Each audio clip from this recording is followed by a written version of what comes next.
Rongo University, in conjunction with the Kenya National Commission for UNESCO, have held a 4-day capacity-building workshop for community media on content development for sustainable food-growing systems through participatory radio podcasts aimed at promoting freedom of expression, media development, and access to information. The main aim of this workshop is to produce content on sustainable food growing.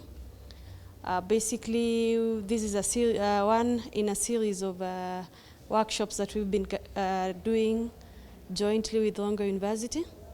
Our main aim is to train journalists in community media to ensure that they have content that addresses issues within their community.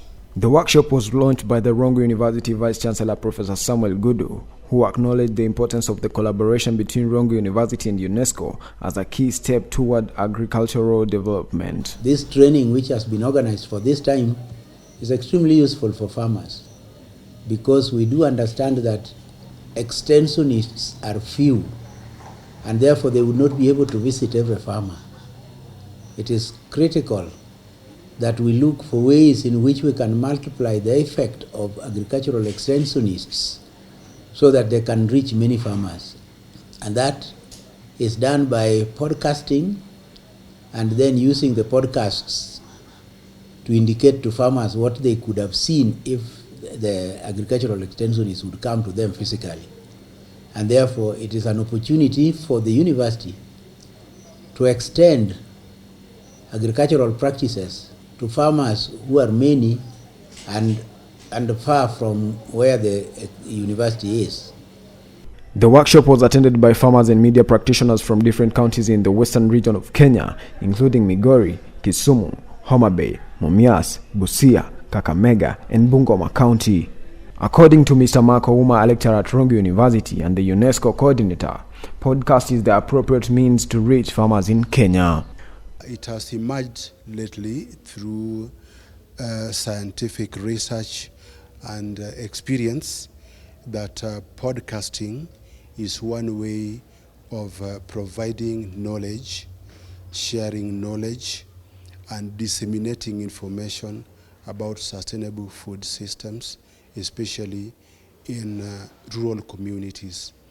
And the radio stations that are represented here broadcast in indigenous languages.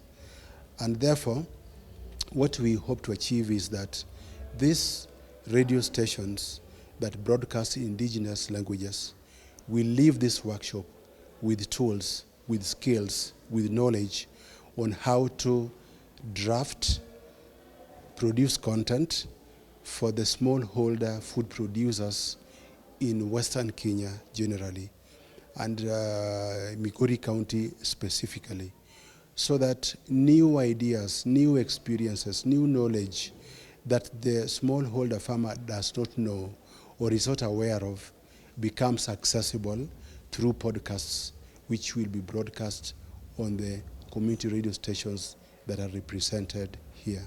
On the 4th day of the workshop, several podcasts were recorded at the Rongo University Media Studios in Swahili, English, as well as the Luo language.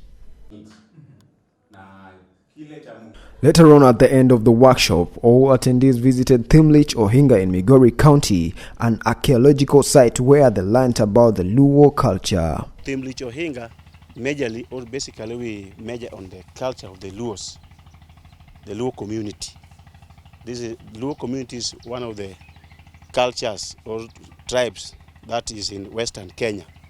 This center, it dates back to 1982, but officially it was handed over to the Kenya government, Kenya National Museums of Kenya, that is now doing the management. David Wanyama reporting.